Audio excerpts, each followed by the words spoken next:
Halo, Assalamualaikum warahmatullahi wabarakatuh. Ini saya akan menyampaikan kajian lengkap dan analisa bisnis ini Tempe Bali dalam bingkai benchmark studi kelayakan bisnis. Ada 7 yang disampaikan dari profil singkat sampai kesimpulan dan rekomendasi. Yang pertama, profil singkat bisnis ini Tempe Bali. Nah, jadi ini Tempe Bali ini adalah UKM lokal di Bali, produksi tempe artinya non GMO dan organik, pendekatan plant-based dan ramah lingkungan, konsumen domestik dan ekspatriat, peduli pada pola makan sehat dan berkelanjutan. Nah, ini tempe fermentasi, produknya juga produk yang segar dan organik. Ini profil singkatnya, dan ini belum dibuat websitenya, baru ada di platform sosial media yang gratis seperti Instagram dan WhatsApp Business. Jadi yang kedua ada aspek pemasaran dan pasarnya seperti apa. Target pasar ini konsumen urban Bali, ekspatriat, restoran vegan, ya, vegan, komunitas sehat dan wisatawan. Kebutuhan pelanggannya seperti apa? Produk sehat, bebas pengawet, non GMO, informasi transparan soal bahan dan proses produksi, kemasan higienis dan menarik. Strategi pemasarannya ada online dan offline, dan ada beberapa kekuatan. Yang pertama, aktif di Instagram ini Bali, ini Tempe Bali. Penjualannya melalui Tokopedia, Shopee, WhatsApp order, Gojek atau Grab. Nah, ada edukasi konten manfaat tempe, cara memasak dan testimoni di ini Tempe Bali di Instagramnya. Secara offline dijual di pasar komunitas, yaitu di Ubud Organic Market, Sanur Farmer Market, titip jual di cafe vegan dan toko organik seperti X Bali, Buddha, Cafe. Kekuatan dari ini adalah cerita brand yang kuat karena sehat dan dengan visual branding yang bersih dan alami. Yang ketiga, aspek teknik dan operasinya.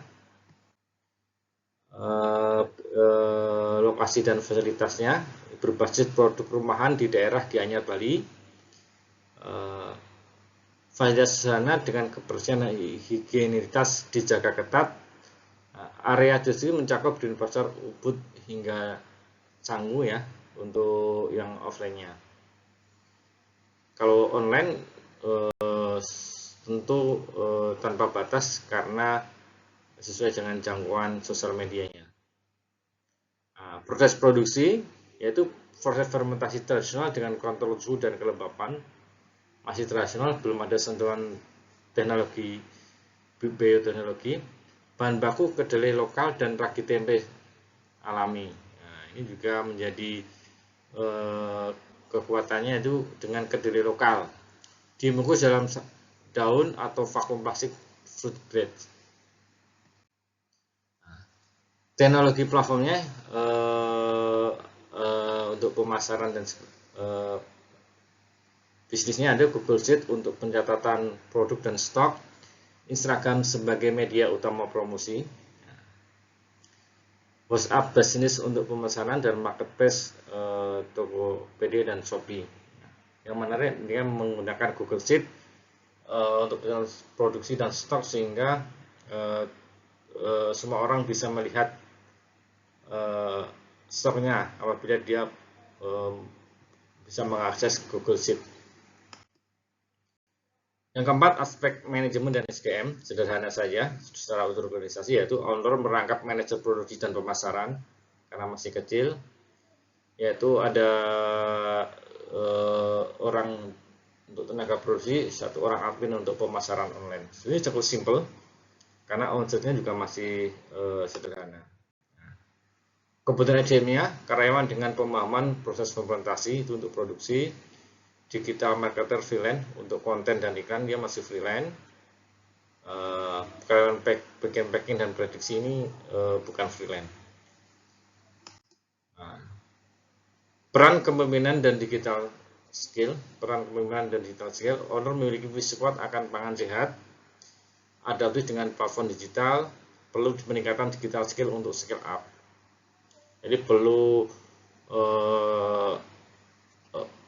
digital skill kayak CEO, bagaimana Instagram bisa muncul di halaman pertama terus menerus. Yang kelima, aspek keuangan dari yang dicari via internet ini sangat sederhana. Baru awalnya kedelai dan starter ini hanya 3 juta. Sewa rumahannya juga 0 karena rumah pribadi. Alat produksi dan kemasan 5 juta, brand kemasan 2 juta. Jadi total modal awal 10 juta.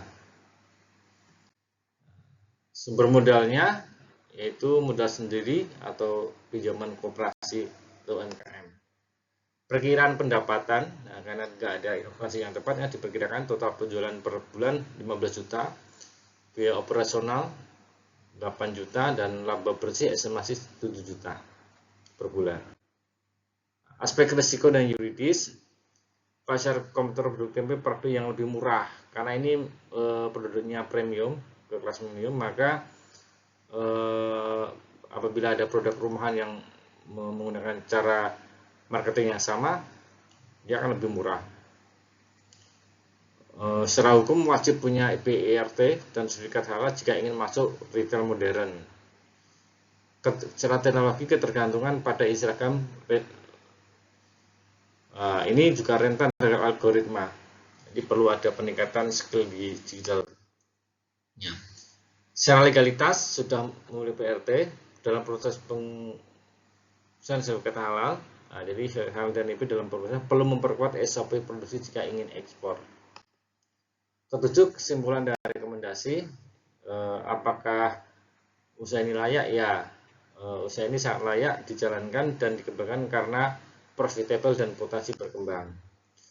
Rekomendasi pengembangannya di INTP Bali ini ada pengembangan jangka pendek 6 bulan dan jangka panjang 6 sampai 24 bulan. Lengkapi dengan NIB, RT, halal, harus masuk TikTok karena belum ada, bangun database pelanggan dan layanan pre-order pelanggan. Yang jangka panjangnya kembangkan varian produk tempe, bacem, tempe chip dan sebagainya. Untuk penetrasi pasar modern dan ekspor di niche market yaitu Singapura dan Australia. Terima kasih, kurang lebih maaf. Assalamualaikum warahmatullahi wabarakatuh.